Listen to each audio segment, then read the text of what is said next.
Imagine you see somebody in front of a piano, but handcuffed, the two arms attached. You would think, hey, he cannot play, this man. It's not possible. So what you do, you just cut the wires and you're still disappointed. Why? Because he still can't play. And I like this metaphor because it shows the two levels of constraints in creativity. Of course, if you are attached, you cannot play. But some people, even completely free to move, can't play. Level number one is the freedom in your mind. Level number two is the technique. Creativity techniques. That's what I'm gonna handle a little bit during this video. Of course, we can use tools to improve creativity among people. And I'll just give some examples. It's not that easy to tell because it's something you live, but I will try to explain. Of course, brain teasers are useful, just as a warm-up exercise. We already spoke about brain teasers. I have two additional, probably you don't know, and I like them a lot. It's, you know, this one, it's a parking where each slot has a number, and I want you to find, like the question, where is the car, which is the number. And so you try to reason logically and say 1606, yeah, so. But there is a very easy way to do it. Just look upside down. Imagine you're on the ceiling and you see, of course, immediately the answer. Another one. Some numbers. I have a question for you.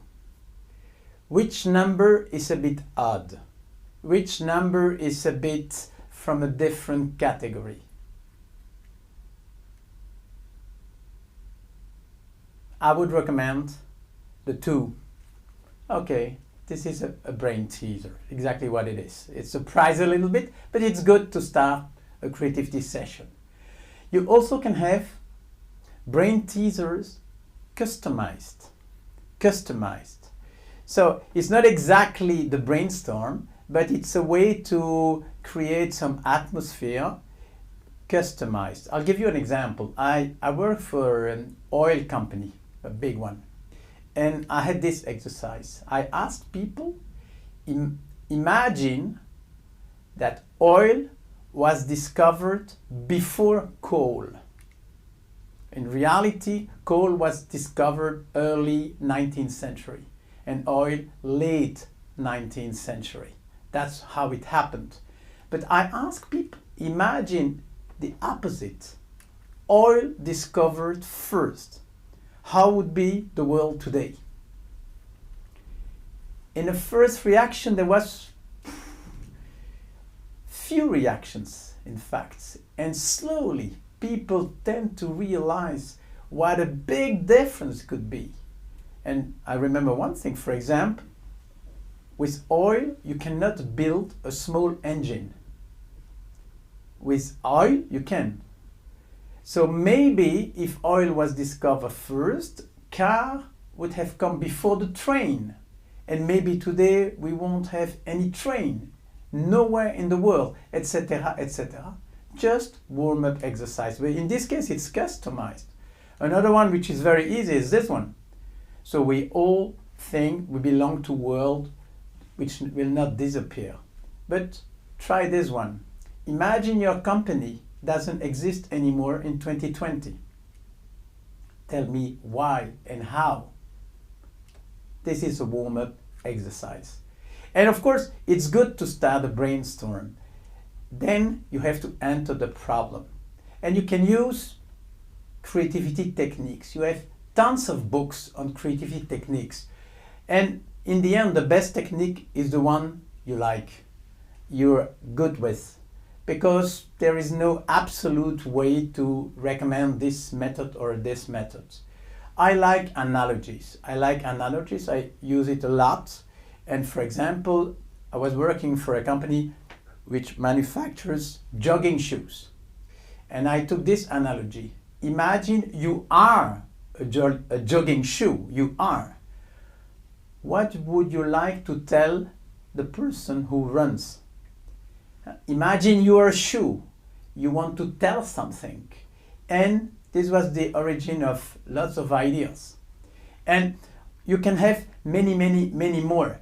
I remember I was working for an airline, and they were looking for a better way to manage the ideas, all new ideas, all suggestions coming from all over the company. And so we had a session, and we took as an analogy, hey, what's a new idea? What does it look like? And somebody said, it looks like an iceberg. And then we dig a little bit and we try to understand why a new idea is a bit like an iceberg. Because you have many of them, because it doesn't last forever, because a piece is hidden and some piece, a little part is unknown, etc., etc. Just an example. And we had some new ideas to manage the idea system. So, I have lots of ideas. And lots of techniques are possible to be better in a brainstorm. I'll give you two more examples I use a lot. And the first one, I'll show it here. It's called the forced joint venture. Why? It's a fact. It's a fact. Lots of innovation are coming from strange alliances. Alone, you cannot do everything. If you look at Nespresso, for example, it was possible because Nestlé accepted to work with other companies to manufacture the machine. Same with Philips. They have also the Senseo machine. It was possible because they accepted. Philips was mostly on electricity, so they need a company in coffee, and they took Sara Lee, and together they produced the Senseo machine. You have lots of examples. Innovation often comes from a bridge between a company and another. Starting on this, I have this exercise to propose. You put your company in the middle of a star, and you imagine strange alliances, what I call forced joint venture. You ask participants, imagine you are forced to make a company, to start like a startup with this other company. What kind of product or service you could develop? This is a creativity technique. And another one is the newspaper headline. It's another one I use a lot. Why? Because creativity often comes when you accept to take another insight, another look, another perspective on the same problem.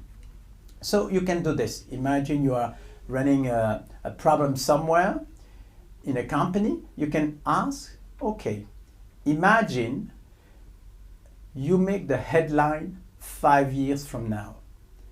You have a set of newspaper, and you can select the newspaper to guide, to lead the group in a certain direction.